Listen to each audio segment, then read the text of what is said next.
യേശു പറഞ്ഞ ഞാൻ യേശുവാ, ഈ യേശു എന്നൊക്കെ ഇല്ലേ പത്രോസിനോട് ദൈവത്തിന്റെ ദാസൻ പറഞ്ഞ വചനം ഇങ്ങനെയാണ്: നീ പത്രോസാകുന്നു, നീ പാറക്കഷ്ണമാകുന്നു. കുത്ത് കോമ, ആശയം തീർന്നു, വാചകം തുടരുന്നു.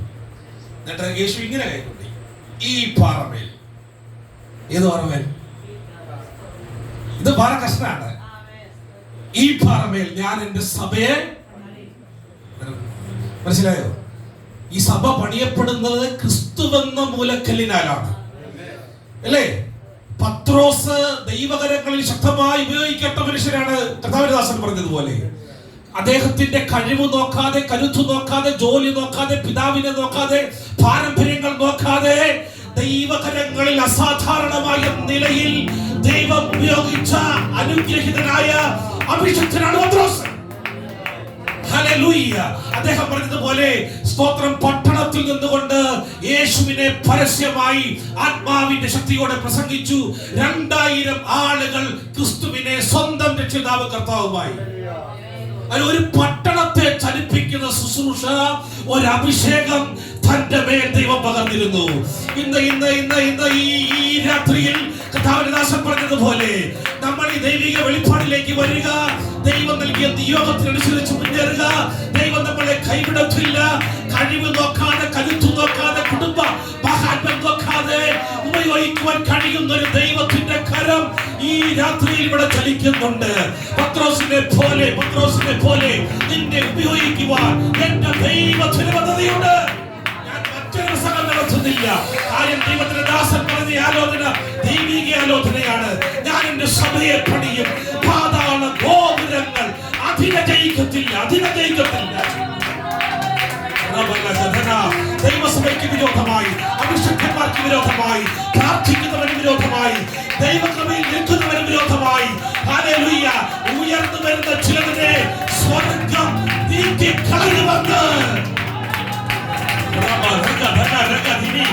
യേശുവിന്റെ അധികാരമുള്ള നാമത്തിൽ രാത്രിയിൽ അസാധാരണമായ ദൈവ സാന്നിധ്യത്തിന്റെ മധ്യത്തിൽ വ്യാപരിക്കുന്നു.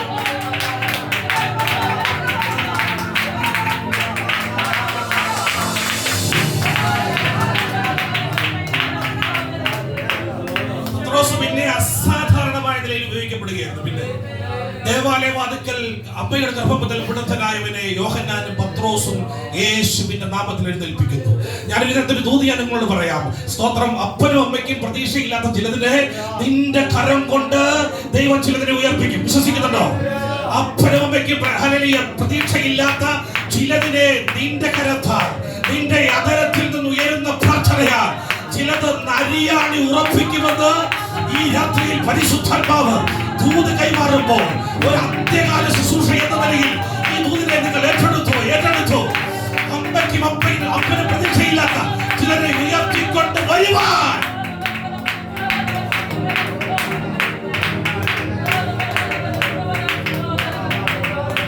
മരിച്ച തബീനെ ഉയർത്തുന്നു പത്രോസ്. മരിച്ച വിഷയങ്ങൾ, സ്തോത്രം, ഇതുകൊണ്ട് നിങ്ങൾ പ്രാർത്ഥിച്ചിട്ടുണ്ട്. മരിച്ച വിഷയങ്ങൾ, തകർന്നു പോയി, കൈവിട്ടു പോയി എന്ന ചില വിഷയത്തിനകത്ത് ഈ അന്ത്യകാലത്ത് ദൈവത്തിന് നിന്നെ ഉപയോഗിക്കുവാൻ പദ്ധതിയുണ്ട്. സ്തോത്രം, തബീതയെ വിടുവിക്കുന്നു. പിന്നീട് അങ്ങോട്ട് അസാധാരണമായ പ്രസംഗങ്ങളും ശുശ്രൂഷകളുമാണ് പത്രോസ് ചെയ്തു വരുന്നത്. ഞാൻ പറഞ്ഞിട്ടുണ്ട്, ഈ 2 പേരെയാണ് പ്രധാനമായി അപ്പോസ്തല പ്രവൃത്തികളുടെ പുസ്തകം കാണിക്കുന്നത്. ഒന്ന് പത്രോസും, രണ്ട് പൗലോസുമാണ്. ഇവരുടെ 2 പേരുടെ പ്രസംഗങ്ങളും ശുശ്രൂഷകളുമാണ് നാം ശ്രദ്ധിച്ചു പഠിച്ചാൽ ഈ പുസ്തകത്തിൽ കാണുവാൻ കഴിയുന്നത്. സ്തോത്രം. അതുകൊണ്ട് ഞാൻ മറ്റൊരു വചനം ഇന്ന് എടുക്കുന്നില്ല. അദ്ദേഹം പറഞ്ഞ ഒരു ദൈവിക നിയോഗമാണ്. 10 മിനിറ്റേ കൊടുത്തുള്ളൂ, പക്ഷേ ആ ദൈവിക നിയോഗത്തിൽ നിന്ന് ശക്തമായി ശുശ്രൂഷിച്ചു.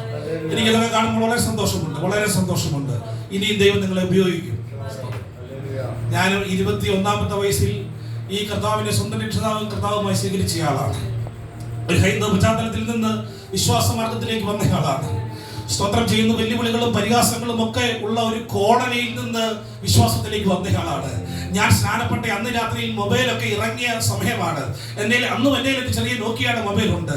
ആ രാത്രിയിൽ 10 മിനിറ്റോളം നിർത്താതെ ആരോ എന്നെ ചീത്ത വിളിച്ചു. ഇന്നത്തെ പോലെ ആരാണെന്ന് പെട്ടെന്ന് കണ്ടുപിടിക്കാനുള്ള സംവിധാനങ്ങൾ ആ കാലഘട്ടത്തിലില്ല. ഞാൻ എന്തെങ്കിലും തിരിച്ച് ചീത്ത പറയുമോ എന്നറിയാൻ വേണ്ടി ആയിരിക്കും. പക്ഷേ സ്തോത്രം ചെയ്ത് ഞാനത് മൗനമായി കേട്ടു. സ്തോത്രം, സ്തോത്രം, സ്തോത്രം. ദൈവം നമ്മളെ സഹായിക്കും.